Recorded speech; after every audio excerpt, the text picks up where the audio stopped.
صفحہ نمبر 28 اور 29۔ تو چلیے شروع کرتے ہیں جی۔ الفاظ سازی ہمارا ٹاپک ہے۔ لاحق کے وہ حروف، الفاظ سازی بھی کہہ سکتے ہیں اور ورڈ بلڈنگ بھی کہہ سکتے ہیں۔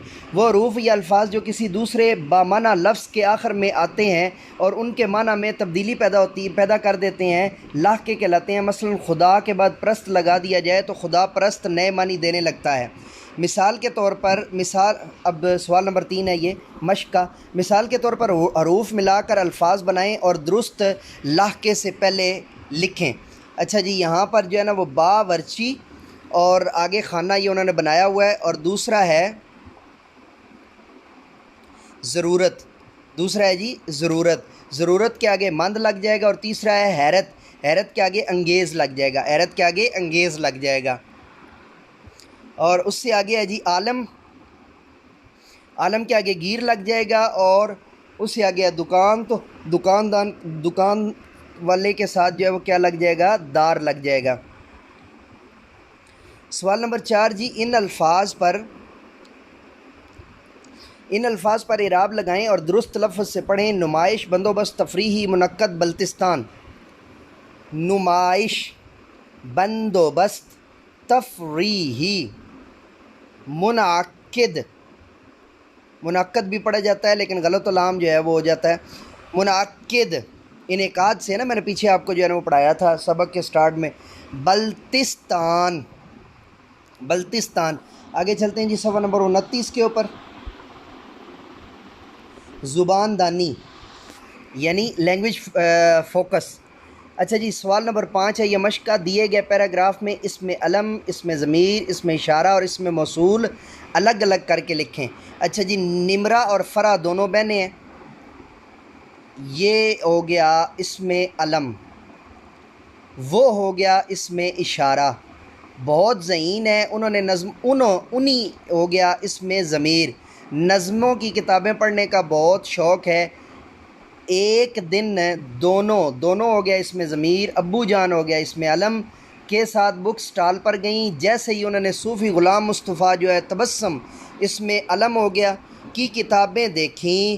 فرا بولی، فرا اسم علم ہو گیا، یہ اسم اشارہ ہو گیا۔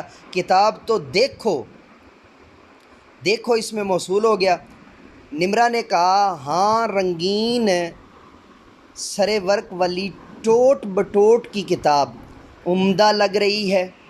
جو ہی انہوں نے ابو جان سے نظم کی کتاب لینے کی فرمائش کی، ابو جان نے فوراً لے دی اور وہ خوشی خوشی گھر آ گئیں۔ یہ میں نے آپ کو جو ہے نا وہ بول دی ہیں، آپ نیچے سے اس کو پر کر کے تو اس کو جو ہے وہ ایکٹیویٹی کروا دیں، یا جیسے آپ اس کو جو ہے نا وہ کروانا چاہیں، آئیے، آپ کی اپنی مرضی ہے۔ لکھائی کی مہارت جو ہے نا بڑی امپورٹنٹ ہے جی۔ درخواست، اچھا درخواست کا عمومی کانسیپٹ یہاں پہ میں آپ کو بتانے لگا ہوں، اور یہ جب چونکہ 5ویں کلاس کے بچے ہیں نا، تو 5ویں کلاس کے حساب سے آپ نے یہ ان کو بتانا ہے، اور 5ویں کلاس کے حساب سے ہی یہ جو ہے نا وہ جواب یہاں پہ دیا ہوا ہے۔ درخواست ایک ایسی تحریر ہے، درخواست کیا ہوتی ہے جی؟ درخواست ایک ایسی تحریر ہے، ایک ایسی تحریر ہے، درخواست ایک ایسی تحریر ہے جس میں کوئی اپنی ضرورت کسی ذمہ دار شخص سے بیان کرتا ہے۔ آپ نے بچوں کو جب یہ لکھوانا ہے تو ایسی تحریر بھی انڈر لائن کروا دینی ہے، اپنی ضرورت بھی انڈر لائن کروا دینی ہے، ذمہ دار شخص بھی انڈر لائن کروا دینا ہے، اور بیان کرتا بھی آپ نے انڈر لائن کروا دینا ہے۔ اس کا بنیادی فائدہ کیا ہوگا؟ بچوں کو یہ یاد رہے گا، اور وہ کل کو اگر ان کو الفاظ بیچ والے بھول بھی جائیں تو وہ اتنا بھی لکھیں گے تو امتحان کے اندر آپ کو اچھی کارکردگی دکھائیں گے۔ درخواست لکھتے ہوئے کچھ باتوں کا خصوصی خیال رکھنا بہت ضروری ہے۔ باتوں کا خصوصی خیال انڈر لائن ہو جائے گا۔ مثال کے لیے ایک درخواست کے آغاز و انجام کا خاکہ دیا جا رہا ہے۔ مثال کے لیے ایک درخواست کے آغاز و انجام کا خاکہ دیا جا رہا ہے کہ ایک درخواست آپ نے شروع کیسے کرنی ہے اور اس درخواست کا آپ نے اختتام کیسے کرنا ہے۔ آغاز اور انجام کو بھی جو ہے نا وہ انڈر لائن کروا دیں، تو اس سے کیا ہوگا؟ یہ پہلے آپ خود بک کے اوپر انڈر لائن کر لیں، اور پھر جو ہے نا، اور ایک میری نصیحت یاد رکھیں، میں ویسے چلیں ابھی نہیں، بلکہ اس کو میں نے ایک آپ کو الگ جو ہے نا وہ ٹریننگ سیشن دینا ہے نا تعلیمی و تربیت والے لوگوں کو، تو اسی کے میں کوشش کروں گا ویڈیو چینل پر آ جائے اور پھر آپ کو مل جائے گی۔ تو یہ تھی آج ہماری صفحہ نمبر 29 کی ویڈیو۔ تو نئے لیکچر کے ساتھ دوبارہ آپ کی خدمت میں حاضر ہوں گے، تب تک کے لیے اجازت دیجیے، میرے ساتھ مل کر کہیے انسانیت کی بہتری کے لیے ایک قدم اور۔